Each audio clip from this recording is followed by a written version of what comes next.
Chapter के शुरुआत में हम देखते हैं एक खौफनाक मंजर जहां चारों तरफ आग लगी हुई है और जमीन खून से लाल है। एक बहुत ही ताकतवर और हट्ठा-कट्ठा शख्स जिसे डीमन ऑफ प्राइमोर्डियल केओस ताए मू कैंग कहा जाता है, एक दुश्मन की गर्दन अपने एक हाथ से दबाए हुए हैं। वो शख्स दर्द से करा रहा है और मू कैंग बड़ी बेरहमी से उसे मारते हुए कहता है कि वो काफी निराश है क्योंकि इन लोगों ने उसे ठीक से टक्कर तक नहीं दी। तभी वहां एक मास्क्ड सोल्जर आता है और खबर देता है कि उनकी एलीट हिडन घोस्ट ट्रूप पूरी तरह खत्म हो चुकी है। मू कैंग हैरान होकर पूछता है कि उनको किसने हराया, तो जो पहले खबर लेके आया था उसके पास से पता चलता है कि ये काम किसी मामूली बच्चे का है और वो लड़का वहीं पे रुका है जहां वो लड़की अनहा भी रुक रहा है।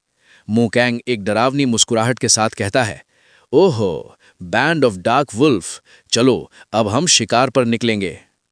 सीन बदलता है और हम नॉर्दर्न हेवनली सेक्ट के खंडर में मू सैंग को देखते हैं। तभी पीछे से उसे कोई आवाज देता है, मू सैंग, मेरे पुराने दोस्त, तुम्हें ढूंढने में मुझे काफी वक्त लग गया। ये 4 डेड हेवंस का एलीट गार्ड यप वल है। पर मू सैंग गुस्से में बोलता है, तू मुझे तेरा दोस्त मत बोल। यप वल बोलता है, क्या तू अभी भी गुस्सा है? पर उसने ही मुझे चुना मैरिज के लिए।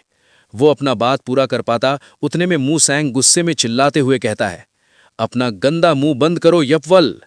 मू सैंग अपनी तलवार निकालकर पूरी ताकत से उस पर हमला करता है, लेकिन यपवल इतना तेज है कि वो एक पल में पीछे हटकर उसके हमले को नाकाम कर देता है।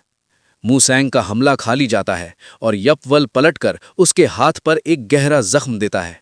मू सैंग जमीन पर गिर जाता है और उसकी तलवार टूट जाती है।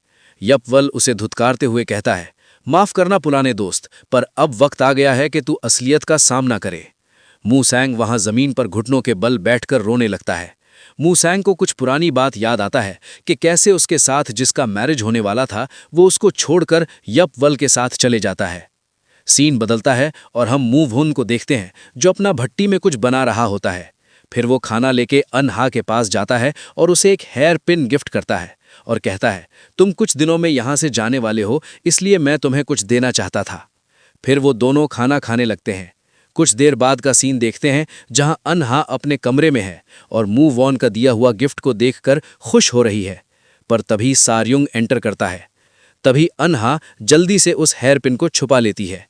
सार्युंग बोलती है, हमारे मास्टर बहुत जल्दी इस जगह पर आने वाले हैं, क्या आप मुझसे कुछ छुपा रही हैं यंग मिस? अनहा ना में जवाब देती है, पर सार्युंग को अनहा के ऊपर शक होने लगता है। दूसरी तरफ हम देखते हैं मू सैंग को, जो यपवल की बात को याद करके गुस्सा हो रहा है और हर किसी को मार देने की बात करता है। तभी अचानक उसके दिमाग में एक आवाज़ गूंजती है जो उसे कहती है कि गुस्सा सिर्फ तबाही लाता है। वो आवाज़ उसे गाइड करती है कि अपने मन को साफ करे और अपने अंदर की ची को एक समुद्र की तरह बहने दे।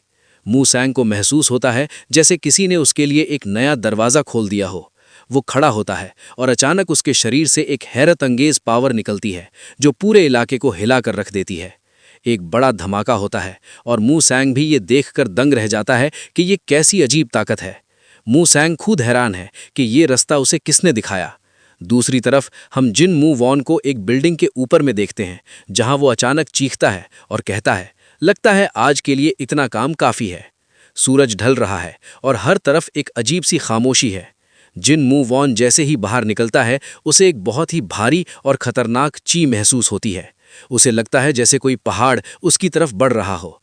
जब वो सेक्ट के मेन गेट की तरफ देखता है तो वहां वही शख्स को दिखाया जाता है जो hidden force of the demonic flames के साथ लड़ाई कर रहा था, और उसके पीछे एक विशाल ड्रैगन जैसी परछाई दिखाई देती है जो माहौल को खौफनाक बना रही है।